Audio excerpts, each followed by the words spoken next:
We have an appreciation of an author today in a studio, like I had said and insinuated earlier. Now, the author who is joining us today was born on the 28th of January, 1949, at Sipepa in the district of Cholocho in Zimbabwe. He's a published Ndebele and English writer of plays, short stories, cartoons, books, articles, as well as letters on politics, philosophy, and the economy. He's currently an author.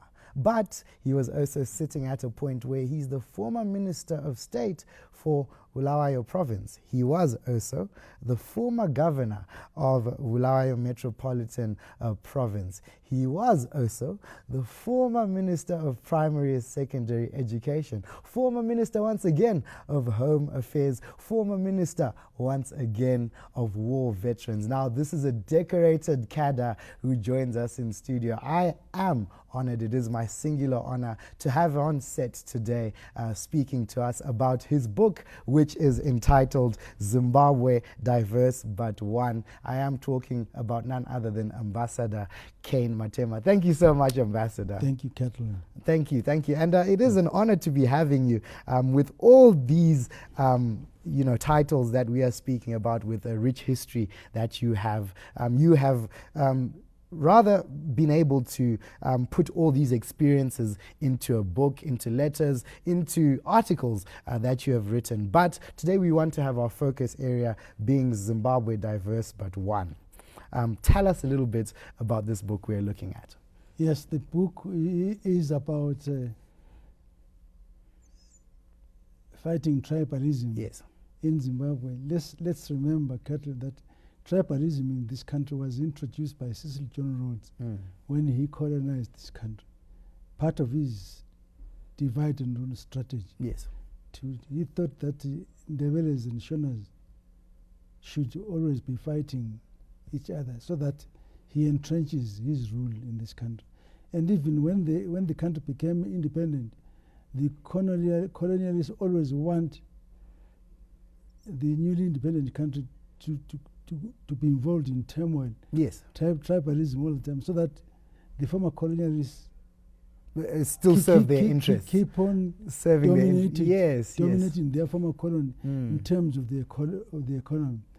None of the former colonizers wanted their former colonies to be genuinely independent.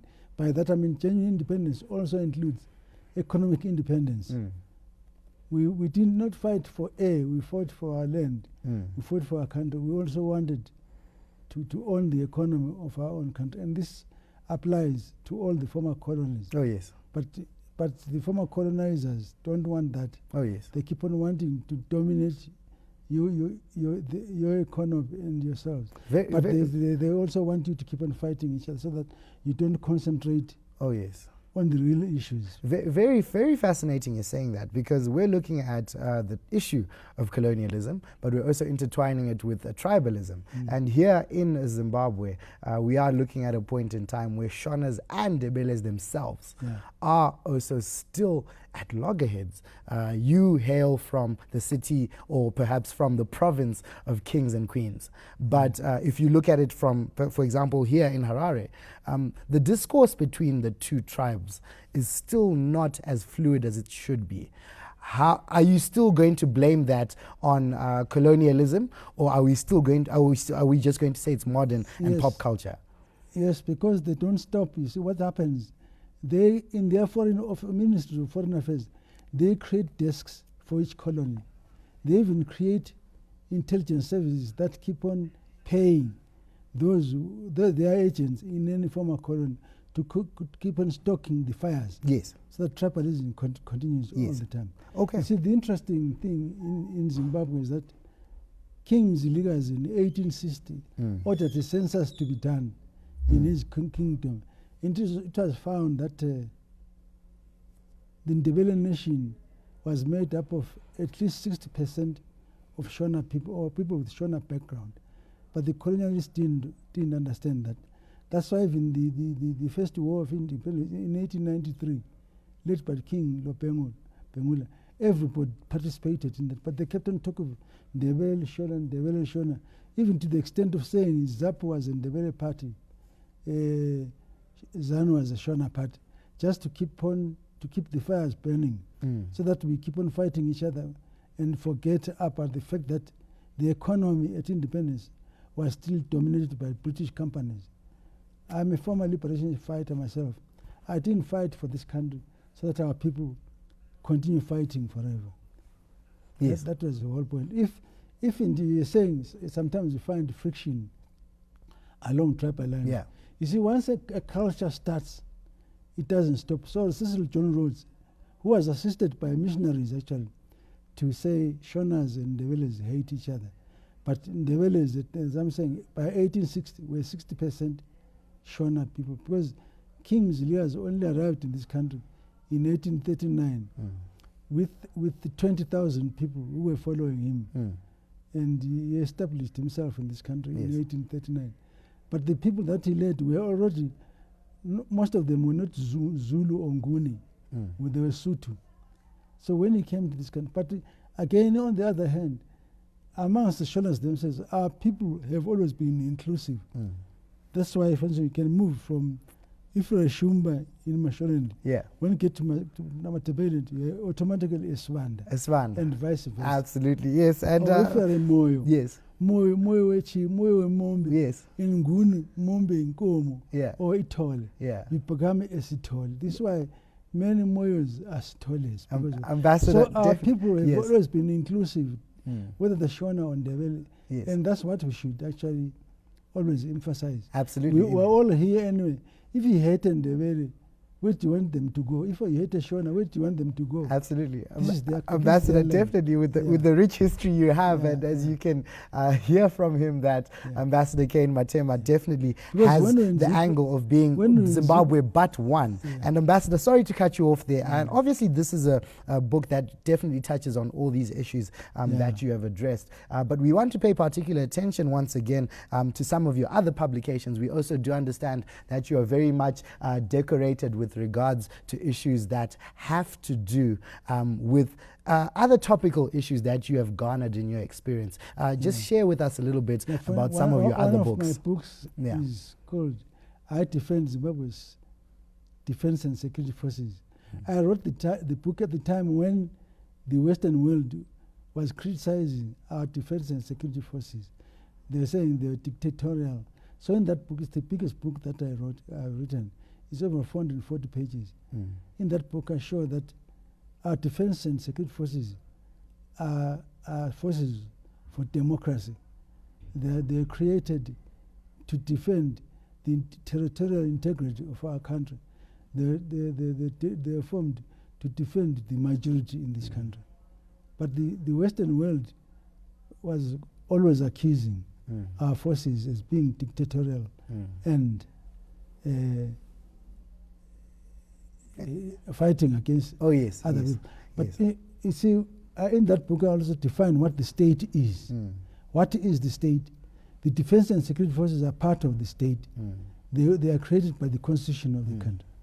And of course other books that I've written. Yes, of course, and we also understand you're a poet. Just briefly tell us about that. What was the topical issues around your poems as we wind up our interview? My poems about love, about politics, about the beauty of our country, the beauty of the world. They're outside, actually. Absolutely. We were very much excited to. They are about the world as we see it. They are about religion as well. Oh, yes. What is religion? You see, when we were colonized, it is the missionaries who participated in the racist propaganda or ideology of Cecil John Rhodes. He gave them land, the best of the land in this country. He also paid them annual money for them to keep the colonized, the slaves of this country, to submit to colonialism. But unfortunately for them, even tribalism failed because we went to war all of us together. When I joined Zipra myself, the chief of staff was Comrade Robson Manyiga, who is Shona. Yes. Or was Shona. Yes. And the commander was Akim Love. Okay, and most definitely. And Solomon Juru, we joined Zipra together in 1968. We trained together in Moscow. Yeah. That is Shona and Ndebele. That's Shona and Ndebele. Yeah, that's an inclusion. Yeah. And that's exactly what's speaking to this book, which is Zimbabwe Diverse But One. I'm pretty sure it's available in stores countrywide. It's going to be available, yeah. Okay, because you're saying, let's enjoy being different. Yes. Let's work together because there's nothing you can do. Yeah. Absolutely. We're all here. We enjoy.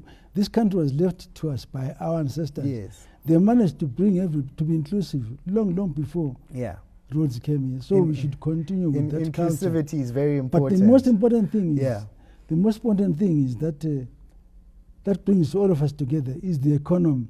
Let's own the economy. Yeah. All of us together. In fact, that's the title of one of my books. Yeah. Zimbabwe's economy must be owned by all of us. Yeah.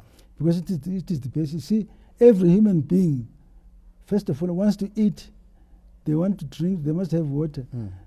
Their bodies need liquid. Yes. Thirdly, these are the basic human each rights. Human being wants clothing, wants shelter, and that's the economy. Yeah. The economy is the basis of everything. So once you don't, as long as you don't own your economy, then you're a neo-colony. Yeah, that's true. Which is what they always want us to be. Yeah, and thank you so much. You hear it here first, that we are going to be getting into building our economy through being one. And this is the book written very succinctly by Ambassador Cain Mathema, which is Zimbabwe Diverse But One. That's what we were discussing here in this very exclusive interview. A very decorated cadre as well as a rich history this gentleman shares. Thank you so much, Ambassador, for joining us on Good Morning Zimbabwe. Thank you very much. We appreciate it. Yeah. And yes, we are taking a look at all things to do with what we've appreciated in Bulawayo and what we appreciated here within our Mashonaland province.